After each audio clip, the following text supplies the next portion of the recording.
Greetings, fellow detectives. Wizard Kitten here, bringing you another speed build of a Nancy Drew location in The Sims 4, and this time we are doing Magnus's cabin from Sea of Darkness, the 32nd game in the Nancy Drew series. This is definitely a smaller build, but it's one that I've always really loved in the games. It's just it's a tiny home, and actually in The Sims it qualifies as a micro home if you have the Sims 4 Tiny Living Stuff Pack. So this does give you special bonus perks if your Sims were to live in it because it is so small, which I kind of love about it. It just has this really cozy, homey feel about it. I love how it's all completely surrounded by the snow. It almost feels like kind of a hobbit hole, like it's tucked away into a hill. And I did my best to kind of make it look like that too with terrain editing when I was working on the build towards the end and when I start working on the landscaping. But it was a fun little challenge. I mean, just because it's a smaller home, I thought it would maybe be a little bit easier to recreate in The Sims. And it didn't quite take as long, but it definitely wasn't as easy as I expected it to be. Particularly since there are a few limitations that we have in The Sims. For example, we can't do split leveling. So in the actual game, there's a higher part of the flooring, and then you can walk down a short little set of stairs, and then kind of the bedroom area is more submerged into the ground. I tried to do that at one point, but it would have made the bathroom have this weird step to it, and I didn't really want to do that either. So I just end up keeping it all one level. So it definitely resembles Magnus's cabin fully, but it's not an exact replication. I tried to get as close as I could using the limitations of the Sims 4 game. It was really fun trying to squeeze everything in. Like, he only has this tiny little bed on the side. He only has this tiny little kitchen. He doesn't technically have a counter to prepare any of his food on, and I'm assuming in normal life he would probably just use the table. That's kind of opposite of the stove. But in The Sims, they don't use the table, so technically he won't be able to cook a number of things. Yeah, that was me trying to do the split leveling there, and it doesn't quite work. I end up kind of ditching that idea pretty quickly. But yeah, so if you do have your Sims living in this house, they won't be able to make anything that requires a counter to prepare. I think that they can still make quick meals, and the stove is technically still there, but you could also totally take out the sink, for example, and then replace that with a counter to make it more functional, because he has 2 sinks in this very tiny micro home, and he probably doesn't need 2 sinks. He has one in the bathroom and he has one in the kitchen, but that's how it was in the game, so that's how I tried to recreate it. I really loved using all of these cabin-y type textures and the rocks and the dark wood. That's an aesthetic that I really love. It just feels so warm and comforting. And I try to bring that to the outside of the build too, so that I give him a nice little fire pit and I give him a nice little woodworking table. I really, really wanted to have the cool beams that are on the inside. I still use the columns, but we don't have any roofing interior tools in The Sims, so I wasn't able to kind of make the columns extend up into the roof as well, or give it really cool beams. See here, I was trying to make the beams work, but it just wasn't quite in the cards for us. But we still get the columns, which is good. It kind of gives the idea that there could be those really cool beams. There was one thing I was going to try to have a taller wall height and use it on the inside. Lots of problem solving that never quite came to fruition, but we just kind of do our best and we plug along. I did enjoy finding this blue siding that looks absolutely perfect compared to what is in the game, and I really enjoyed cluttering up the space too. That's something I think I love the most about tiny spaces, is that you can really clutter them up really easily. It's just so much easier to make them look like they're really lived in, and like Magnus is actually here. He actually has his stuff scattered all about. He walks in, he throws his stuff on a table, he throws letters on the table, he has coffee cups kind of scattered about, and I do use a few items from the debug menu to accomplish that. There's a room that I pull from the gallery, which I think we see in the video. I don't think I cut that out, where you can actually download rooms of some of the debug objects that are previously just like put together for you. There's a creator I really enjoy called Simlissy, and those rooms are on her gallery page. She has an amazing YouTube channel too that I get a lot of inspiration from. So it was really fun cluttering it up, really fun making it look like Magnus lived here, fitting in stuff for Toomey, for the dog. It's just such a cozy little space, and I think this is a space that I would actually like play in with my Sims. The tiny lifestyle, especially with some of like the new packs coming out, like Eco Lifestyle and the Tiny Living stuff that just recently came out. I don't know, it all fits together really nicely. And Sea of Darkness is one of those games that I have come to really appreciate, especially since it immediately preceded Midnight in Salem and was just such a high quality game. And just really impressed me with its ambiance, its music, its characters, and the background stories of all of the characters too. Like, they just have such depth to them, and I think the story does a really nice job of like coming full circle and really feeling like an actual, like it's a story about actual real live people. They aren't just characters in a screen. So creating a space for characters that I feel very connected to in that way was definitely fun. I really enjoyed putting up this poster board and then going into the Show Hidden Objects sheet to get a bunch of postcards, because that reminded me of his photo wall that he has right above this bed. I initially used this bed as a placeholder, and in the screenshots I totally forgot to switch it out to a bed that I actually end up using with it, which is one from Cats and Dogs that has this really nice blue quilted plaid type pattern with little dogs on it, which I think is adorable because then it's like an homage to Toomey. But I do end up using a different bed that actually looks a little bit more like one from the game. It just isn't going to be shown here, and it won't be in the screenshots, but it is in the actual final build. I do end up accidentally forgetting Toomey's dog bed too, but I did put that into the build, and it is actually there. Just it's missing from the screenshots, I think. There's things that you notice after you've finished a build, and then when you go back to actually do the recording for the build, that you notice, oh, I forgot that. Oops. And I had a lot of fun doing so this is actually like a puzzle in the games, but it's more a storage container for Toomey's toys, and there's just a ton of them. There's a bunch of little stuffed animals. So in a minute here, I'll go into the debug menu again and go into the kids menu and pull out a bunch of toys to just really fill that up. And I tried to keep ones that were similar to the ones that we have in the game. So there's a bunch that are just like bears and dogs and cats and stuff. And I use a bunch of they come from the holiday cracker things, like the things that you can snap open and you get little toys from the inside of them. They are, I think they're like Medusas, I think they're called. They look like these little octopus toys, but I have a feeling that they would make excellent dog toys. Yeah, these little guys, these little Medusa things, they're just the cutest, and I feel like Toomey would love them, and he has his complete choice of toy. There's multiple different colors and styles, more toys than I think any dog probably would need. But, you know, Toomey is adorable, and Toomey deserves to be spoiled all the time, so the more toys for Toomey, the better. I love when the games include realistic, like, pet characters.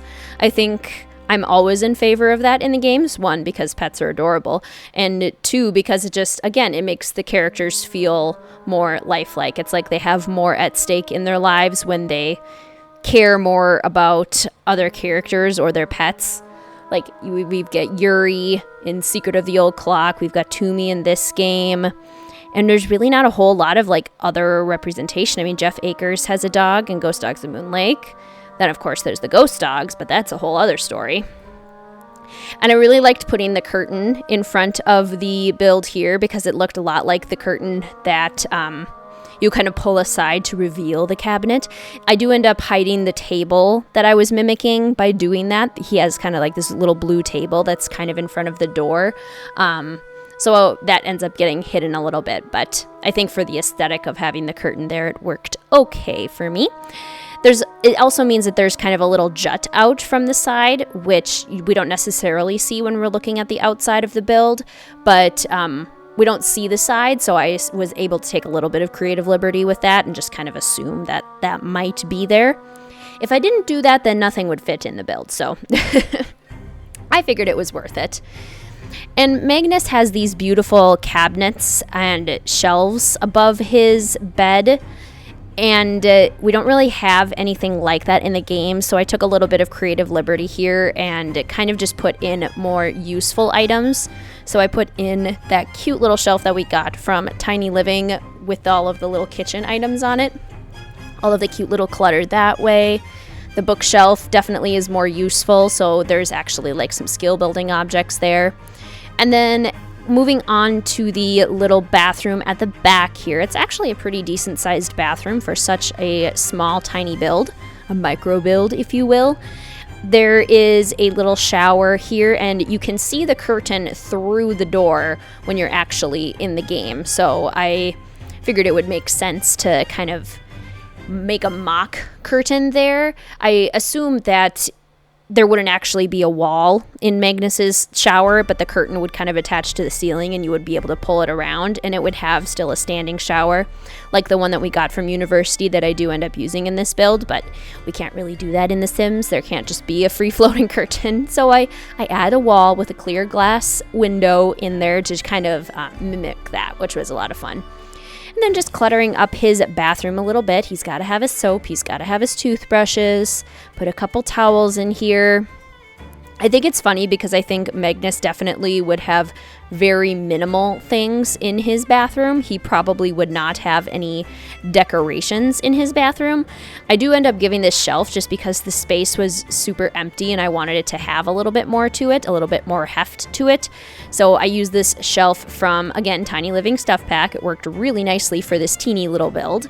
And then just a basic rug. And this is where I end up putting the dog bowl too for Toomey, because I initially forgot to put in a dog bowl because that's not actually pictured in the game. That's something that I had to add for Toomey later on. So it goes in the bathroom right next to that dark blue rug that I added. A lot of the pausing that you see is just me trying to look up pictures in different angles of the game so that I can try and find every single detail that that I can possibly recreate in the game. So like getting this TV over here was definitely something important, and trying to find exactly the right white circular table to put the TV on. There's actually in the game Magnus stacks things on top of his TV, which is just so realistic, I think. I mean, if you have a flat top TV, I feel like people would totally use that as a surface, especially in such a small space. You would just set things down wherever you have the room. And that's something that I've never done before in the game, but I think I'm going to do it more just because it's so realistic. And that's what I love when I'm furnishing builds, is making them look like people actually live here. So like perching these books on the top was super fun, and trying to get the voicemail system. So this is my fake voicemail system with the radio. I love that he has a voicemail system, and Dagny makes fun of him for it. She's like, "Who are you? Like a 90-year-old man? Like, why do you still have a voicemail machine?" It is honestly pretty funny. She's not necessarily wrong. Oh, we get a nice view of the wood paneling here. Isn't it beautiful?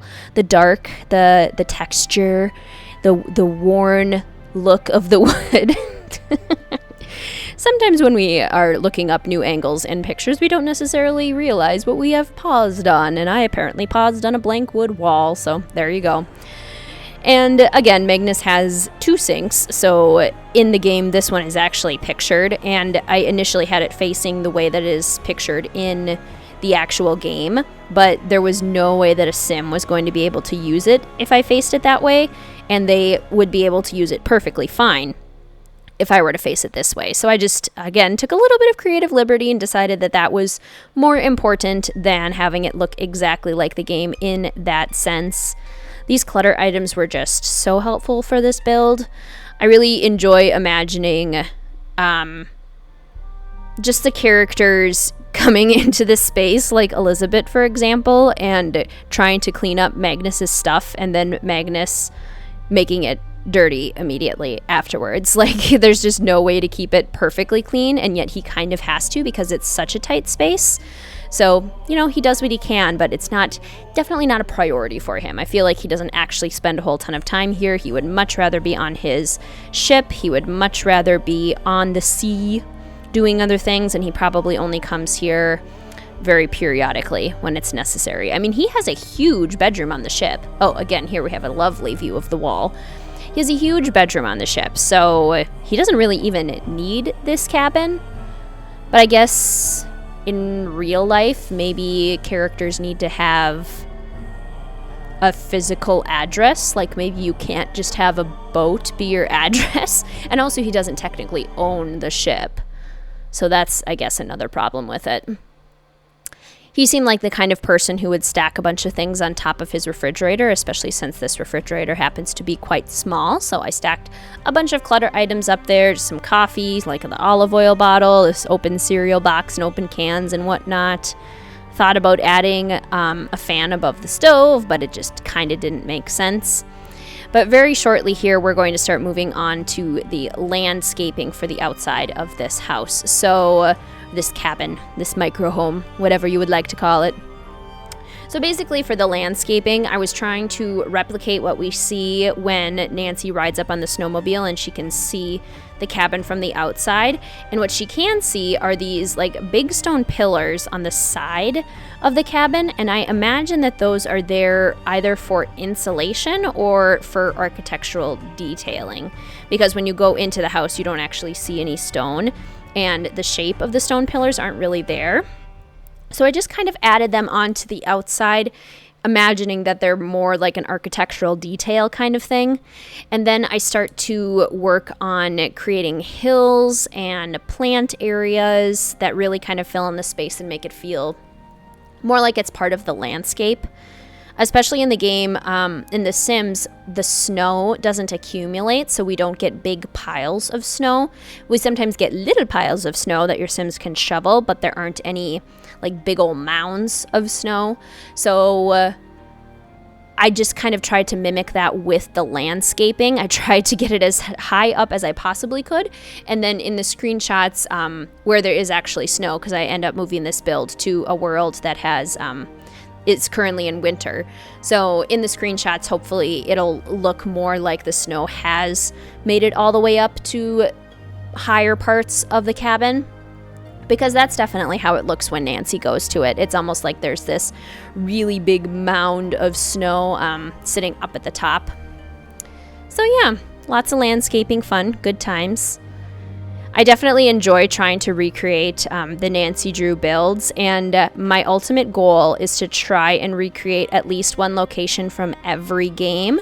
And we're getting close. We've definitely done a pretty sizable handful of games now, but there are some where the only location in the game is a very big, very impressive build, like the Royal Palladium, for example, or Wickford Castle, or Ramsey Hall in Waverly Academy, or Blackmore Manor. Like, those are definitely all builds that I want to do eventually.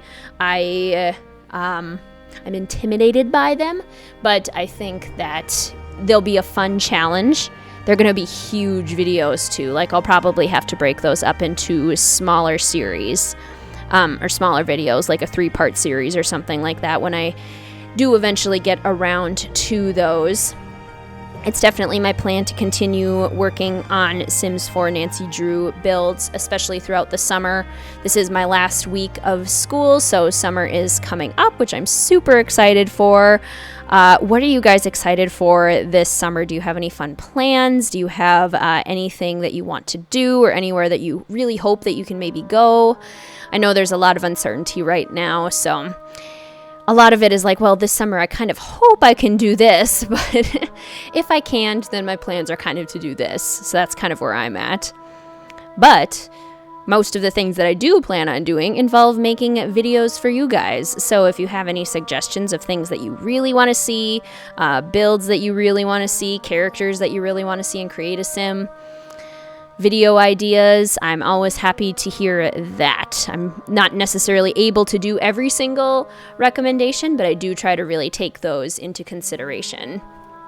We're already almost to 400 subscribers, which is just amazing to me. You guys are such an amazing community, and being able to share the Nancy Drew series with you just means so much, because I don't have people in my physical real life who actually play the Nancy Drew games regularly, and people that I can talk about them with. So it's just wonderful to have such a fantastic and positive community to enjoy these games with and enjoy recreations of The Sims of them with. So thank you all very much. I really appreciate it.